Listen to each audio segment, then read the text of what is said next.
Hi there, it's Delmith with Inventora, and today in our Let's Talk Business, we are going to learn how to pay ourselves as small business owners.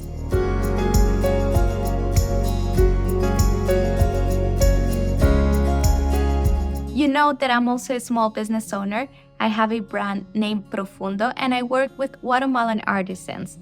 And in these videos, we're going to be talking about all the ins and outs that are involved in every handmade business. So let's start. Running a small business can give you the opportunity to have an extra income or even allow you to quit that 9-to-5 job that you have right now. It can be challenging to determine the amount to pay yourself as a small business owner once you start, but today I'm going to give you some tips to make that happen. Let's discuss the salary payment. Keep in mind that this is going to be changing depending on the stage of your business. So the first type of payment that you should consider as a small business owner is the salary-based payment. This allows you to have a bi-weekly or bi-monthly consistent form of payment. So if your business is being run as an C corporation, S corporation, or LLC, you're required to pay yourself this way, as you're going to be a tax corporation. This helps ensure that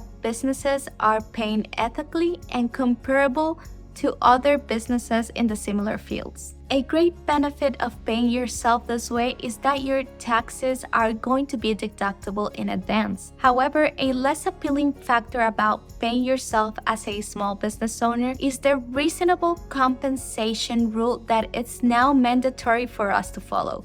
If you want to learn more about this, I'm going to leave you here the link so you can read all the information about it. The second option of paying yourself as a small business owner is the owner's draw. You're able to use this method if you are a sole proprietorship, a partnership, or an LLC. The owner's draw is to withdraw money of your small business profits as needed. However, this type of payment it's better for the ones that are good with budgeting. You also have to be careful because if you start withdrawing money and not taking in consideration the taxes, that can be a problem. So if you choose this type of payment, you need to keep that percentage for taxes before you withdraw money from your business. Not only do you have to consider further mandatory requirements and regulations that the IRS sets for this option, but you also have to make sure that you have the funds to pay your taxes. You may be able to pay yourself more with this option, but if it's not done correctly, it can end up costing you more when tax season comes. So if you choose this type of method to pay yourself as a small business owner, you should pay yourself with your business net profit. If you don't know what your net profit is, I'm going to leave you an equation that can help you figure that out. If you're just beginning with your small business, I recommend you to not set up a salary for you yet. It's wise to see how profitable your business is going to be before taking money out of your business. I can tell you that you should wait at least 1 year to set up a salary. It's also wise to have a running estimate for your business fixed expenses. So I'm going to leave you some questions so you can evaluate if you're ready and financially stable to take this step. Ask yourself, do I have a sustained revenue? Is my business currently in financial health? Do I have a steady projected revenue? If your answer is yes to all these questions, I think you're ready to take that step. So one piece of advice that I can give you when paying yourself is that if you can and if you have the budget to it, you should visit an accountant. Accountants know numbers and they can tell you the exact amount that you need to run your business and also to be pocketing for yourself. If you're unable to hire an accountant and you choose to determine your personal profit on your own, just make sure that the amount that you choose, it's the one that you stick with it for at least a year.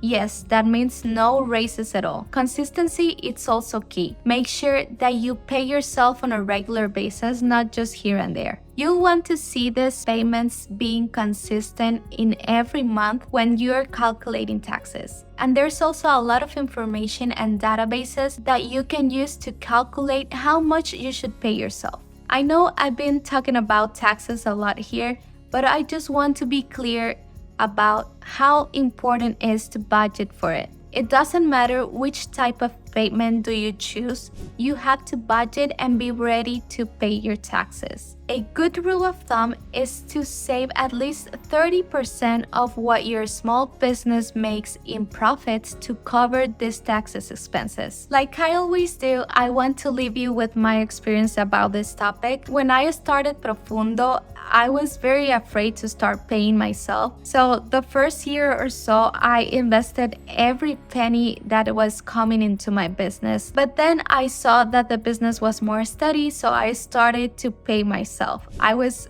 very excited and super happy to be able to do that. Some months have been tough. You know that I also work with artisans from Guatemala and they are my priority. So if there's no enough money to pay myself 1 month, then I don't do it, and that's totally fine. I want to be very real here because we're going to be having ups and downs in the small business journey, but be wise and have some savings. Prepare that 30% for your taxes and also try to always pay yourself.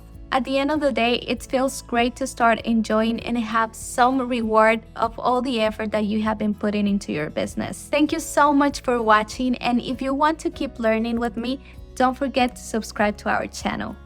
Bye!